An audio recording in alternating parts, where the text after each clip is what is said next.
Olá, boa noite, seja muito bem-vindo ao ND, que hoje vai falar sobre um tema muito importante sobre saúde, agosto laranja, mês de conscientização da esclerose múltipla. E sobre esse assunto, a gente conversa hoje com a Carla Oliveira, diretora financeira da Alsapem e paciente de esclerose múltipla há 6 anos. Tudo bem, Carla? Seja muito bem-vinda ao ND, boa noite. Boa noite, muito obrigada pelo convite, é um prazer estar aqui com vocês. Seja bem-vinda. A gente conversa também com a doutora Andréa Anacleto, neurologista, responsável pelo ambulatório de esclerose múltipla da Unimes. Tudo bem, doutora? Seja muito bem-vinda. Tudo bem, muito obrigada pelo convite, estou muito feliz de estar aqui nesse mês de conscientização da esclerose múltipla. Obrigada. Isso aí, vamos falar então sobre o agosto laranja, um mês muito importante para a gente discutir isso. Para a gente começar, doutora, o que é a esclerose múltipla? A esclerose múltipla ela é uma doença desmielinizante. O que significa isso? No nosso cérebro, na nossa medula e no nosso nervo óptico, eles funcionam como se fosse a rede elétrica da nossa casa. E nessa doença, na esclerose múltipla, é como se eu pegasse todos os fios e deixassem eles desencapados. A eletricidade vai passar numa velocidade mais lenta. E com isso, o paciente passa a ter vários sintomas neurológicos. Então, uma doença autoimune que o próprio paciente causa nele mesmo, né? E que vai deixar alguma sequela neurológica. Por isso que é tão importante conscientizar para que a gente possa tratar. Que tipos de sintomas seriam esses, doutora? Existem vários tipos de sintomas que podem aparecer no paciente, porque como o sistema nervoso central ele é imenso, né? Então vai o cérebro, toda a medula, o paciente ele pode ter uma alteração visual por uma neurite óptica, ele pode perder a força de um lado do corpo, pode ter formigamentos em membros superiores, membros inferiores, alterações vesicais, uma fadiga intensa, alterações vesicais, então na urina. E cada paciente, ele apresenta de uma forma diferente esses sintomas, por isso que é tão difícil o diagnóstico, porque cada um apresenta de uma maneira diferente. E tem tipos diferentes de esclerose múltipla, não? Sim, nós temos 4 tipos de esclerose múltipla, então a remitente recorrente, a forma primária progressiva, a secundária progressiva, a progressiva com surtos, e a gente só vai classificar esses pacientes conforme a evolução da doença. Então, a gente vai acompanhando e vai vendo como que está a progressão desses sintomas, do aparecimento desses sintomas, das sequelas, e com isso a gente pode classificá-los. A gente conseguiria pensar numa causa, doutora? O que ocasiona a esclerose múltipla? Existem várias hipóteses, é uma doença autoimune, né? Então, o próprio paciente, ele desenvolve, o sistema imune dele acaba atacando a bainha de mielina, que é a proteção que existe nos neurônios. Então, o sistema imune dele vai até o sistema nervoso central e acaba destruindo. E o que faz com que esse sistema imune, ele haja de uma forma descontrolada? Existem várias hipóteses, pode ser um fator genético, ambiental. Então, crianças que são tratadas de uma forma muito higiênica, o sistema imune teria esse descompasso, enfim. Pessoas que não estão expostas ao sol, então, numa quantidade que seria ideal. Então, pessoas que moram longe, em latitudes maiores, teriam mais propensão à esclerose múltipla. Enfim, existem várias hipóteses, mas ainda não tem uma causa específica. E esse diagnóstico, então, como é que ele é feito? O diagnóstico é feito através da história clínica e através de exames neuroradiológicos. Então, uma ressonância, o líquor. Mas é muito importante que a sociedade se conscientize das possibilidades, porque cada paciente é diferente um do outro, e muitas vezes a gente acaba perdendo muito tempo de tratamento porque o paciente tem uma dor na perna, vai no ortopedista, tem uma alteração visual, vai no oftalmologista e assim por diante. Então, seria muito importante que a população em geral, os profissionais de saúde conhecessem a doença para que ela possa, assim, cada vez mais os pacientes chegarem mais precocemente para a gente, evitando uma sequela definitiva, uma vez que essa doença ela ocorre em pacientes muito jovens, pacientes que estão ainda ativos, trabalhando. Então, se a gente conseguir que as pessoas consigam manter a sua atividade, sua independência, quanto melhor. A Carla é paciente esclerose múltipla há 6 anos, é isso, Carla? Conta um pouquinho para a gente da sua história, como é que você descobriu a esclerose múltipla? Isso, fazem 6 anos que eu estou paciente de esclerose múltipla. Eu acho que eu dei de certa forma, eu dei sorte, né, por trabalhar com médicos, eu sou técnica de enfermagem, e eu conversando com a otorrino, eu falei, nossa, doutora, eu estou tomando o remédio para labirintite, não passa.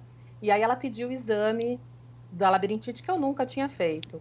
E aí deu negativo, pediu curva glicêmica para ver se por um acaso era diabetes, deu negativo. E paralelamente eu estava com uma dor de cabeça muito forte, que é algo que é recorrente na minha vida desde muito nova. E o neuro falou, ai, Carla, então vamos fazer assim, eu conversando, né? A gente pede uma ressonância, já que você falou que sempre fez a vida inteira a tomografia, e a gente pede com contraste. E foi aí que apareceram as lesões. Dessa forma é feito o diagnóstico, então? É possível se fazer através desse tipo de exame? A ressonância magnética? O diagnóstico foi feito através da ressonância. Ressonância magnética com contraste, né, doutora? Poderia falar melhor. É feito através da ressonância, então nós solicitamos ressonância, o acompanhamento também é feito com uma ressonância anual, então a gente faz uma ressonância de neuroeixo, ou seja, cérebro, toda a medula, coluna cervical, torácica e lombar, e além da ressonância, o líquor, que é um líquido que a gente colhe da medula, para saber se esse líquor tem um processo inflamatório ou não, e a gente tem outros exames que também podem nos ajudar, que é potencial evocado visual, para ver qual a velocidade que um estímulo que a gente manda no olho do paciente, ele chega no cérebro, na região da visão. Então, existem vários exames, mas a ressonância é o exame essencial.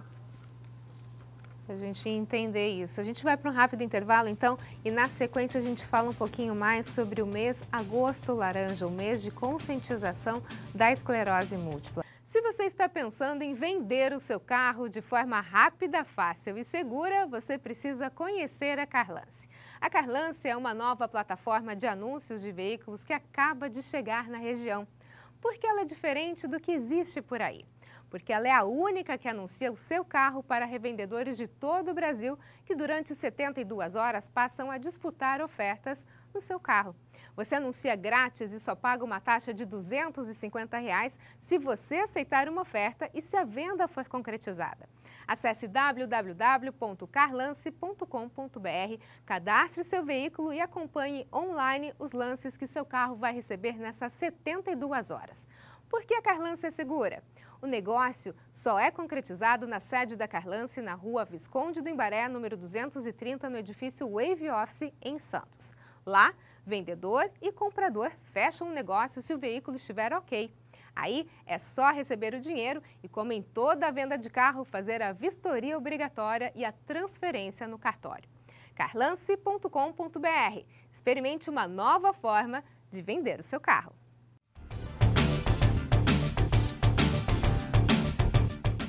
O ND está de volta. Nosso assunto de hoje é Agosto Laranja, mês de conscientização da esclerose múltipla. E para falar sobre isso, a gente está conversando com a Carla Oliveira, que é diretora financeira da Alsapem, e com a doutora Andréa Anacleto, que é neurologista. A gente estava conversando com a Carla, que contou que já está paciente de esclerose múltipla há 6 anos, mas os sintomas, Carla, você falou que você tinha muita dor de cabeça, né? Isso começou há quanto tempo? Desde os 12 anos de idade, eu apresento alguns problemas, dor de cabeça, eu desmaiava com frequência. Como eu tenho pressão baixa, sempre foi atribuída à pressão baixa. Aos 23 anos, eu comecei com a crise de labirintite. Então, desde essa época, quando eu tinha a crise de equilíbrio, né, o problema de equilíbrio, eu atribuía à labirintite e tomava o remédio. Né? Somente há 6 anos atrás é que passou a não resolver. Agora a gente está pensando, tem um doutora, atraso de 6 anos em média no diagnóstico. Até descobrir que o que o paciente tem é esclerose múltipla, é isso? Isso. Geralmente os pacientes que fazem acompanhamento conosco, eles relatam sintomas desde, às vezes, pacientes que eu fiz o diagnóstico agora, relatam desde 2015. Esses dias foi até interessante que uma paciente chegou e falou: nossa, doutora, olha o que eu achei na casa da minha mãe. Uma ressonância de 2015 que havia sido pedido por outro motivo, já tinham várias lesões e provavelmente por ter levado em uma outra especialidade, não foi feito o diagnóstico. Agora, doutora, a gente está falando desses tipos de sintomas. Existem níveis de sintomas, por exemplo, sintomas iniciais e sintomas num estágio mais avançado, eles vão se modificando? Sim, ocorre da seguinte maneira: em 10 anos, a gente acredita que o paciente ele vai evoluindo nessa forma remitente e recorrente. Então, acontece um surto, ele pode ter uma melhora, a gente não sabe o quanto que ele vai melhorar desse surto, se vai ser totalmente ou parcialmente.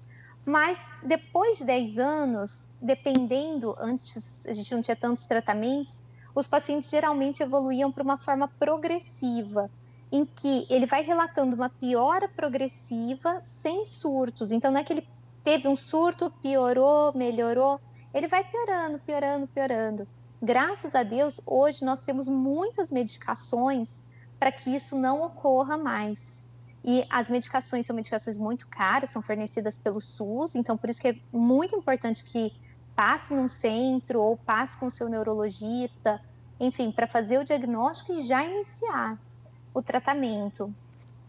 Agora, a Carla estava falando que teve os sintomas já a partir dos 12 anos de idade. Carla, você que já convive com isso há algum tempo, qual a importância, então, de conscientizar as famílias sobre isso, dos pais, as mães estarem um pouco mais atentos a essa possibilidade de que alguma doença, às vezes, que se acha que seja uma doença qualquer, pode ser o início da esclerose múltipla? A gente tem sempre que buscar, Roberta, saber o porquê. Aos meus pais, e isso, a conscientização ela é válida não somente à população em geral, mas aos médicos também. É muito importante que os médicos também se atentem a isso, porque são sintomas comuns a muitas outras coisas. Meu filho está com 19 anos, há 20 anos atrás, eu entrei na casa da minha avó para almoçar no meu horário de almoço e saí 15 dias depois da cama, por uma crise de enxaqueca, que se acharam ser um tumor, alguma outra coisa, e fizeram exames simples e, é estresse. Então, assim, averiguar até onde isso realmente é o estresse. Porque o pessoal fala, você é muito nova para ter algo grave, mas a doença é uma doença de gente jovem. Então, busquem saber. Então, aos meus pais, não faltou eles buscarem saber o porquê de eu estar tendo aqueles sintomas. Faltou, eu acho, que um olhar diferenciado dos médicos que me atenderam. Graças a Deus, hoje eu não tenho sequelas visíveis, né? Mas poderia. A esclerose múltipla, ela é genética, doutora? Ela tem um componente genético, sim, mas não tem uma herança familiar. Então, assim, não é passado de pai para filho. Mas a gente tem no ambulatório alguns casos de esclerose múltipla familiar. Então, 2 irmãs com o mesmo diagnóstico, mas não é passado de pai para filho. Isso é muito importante a gente falar. Tanto que a gente até incentiva as pacientes a terem um casamento, terem filhos, porque a gente sabe que não vai ter não tem essa preocupação de ter que fazer um teste genético, enfim, na criança. Pode realmente começar desde a adolescência. Ok. Geralmente ele começa a se apresentar nessa fase, entre adolescência e juventude? Sim, geralmente acontece a partir dos 20 anos de idade. Geralmente, mas a gente tem pacientes que começaram com 12, 11, até um pouco mais jovens. Merece a atenção dos pais mesmo. Vamos falar um pouquinho sobre a questão do tratamento, doutora? Como é que funciona esse tratamento? A gente já viu que o diagnóstico não é fácil. Às vezes a gente tem aí um delay de 6 anos, né, até você chegar ao diagnóstico real da doença. E o tratamento, como é que é feito? O tratamento ele é todo fornecido pelo governo. Existem várias linhas de tratamento. O médico ele vai analisando as características daquele paciente, né? E segue o protocolo. Existe todo um protocolo já firmado pelo Ministério da Saúde. E talvez por isso que nesse ano seja tão importante esse mês de conscientização, que a gente está tentando fazer alguns ajustes nesses tratamentos, incluir novas tecnologias. Então, está aberta uma consulta pública, que é da Conitec, e a gente está tentando trazer essas melhorias para o tratamento. O governo abriu essa chance da gente opinar e falar, os pacientes também estão participando, mas todo o tratamento é fornecido, é um tratamento excelente, é o mesmo que é usado em outros países europeus, enfim, é um tratamento excelente, de muita qualidade e que pode trazer um benefício muito grande para esses pacientes, para não evoluir com uma sequela, né? Para que esse paciente tenha uma vida útil, assim, indefinidamente. Só para a gente entender, não existe cura, na verdade, se reduz os sintomas, é isso? Na verdade, assim, não existe cura até hoje, infelizmente, mas os tratamentos que existem hoje são tratamentos excelentes. E o que a gente vai fazer é com que o sistema imune desse paciente não ataque mais o sistema nervoso central. Se o sistema imune não ataca, então a gente não tem os sintomas. Então isso é excelente. Existem assim, vários tipos, vários mecanismos que nós usamos para que isso não aconteça, né? Esse ataque. E hoje em dia a gente tem até tratamentos que acho que chegam ali bem pertinho de uma cura, entre aspas. Ajuda muito na qualidade de vida do paciente, né? Bom, a gente vai para um rápido intervalo e na sequência a gente fala um pouquinho mais sobre o agosto laranja. Não sai daí, a gente volta já já.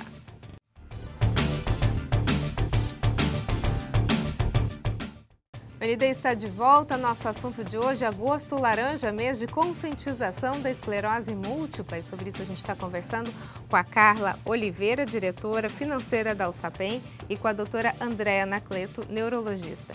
Carla, vamos entender e conhecer um pouquinho então do trabalho da Alsapem, Associação do Litoral Santista de Amigos e Portadores de Esclerose Múltipla. Qual a importância de um trabalho como esse para ajudar as pessoas portadoras de esclerose? A Alsapem, ela existe para estar dando esse acolhimento ao paciente, apoiando, ajudando a trazer informação, né? Fazemos o trabalho também na rede pública, buscando aí um atendimento público melhor de qualidade.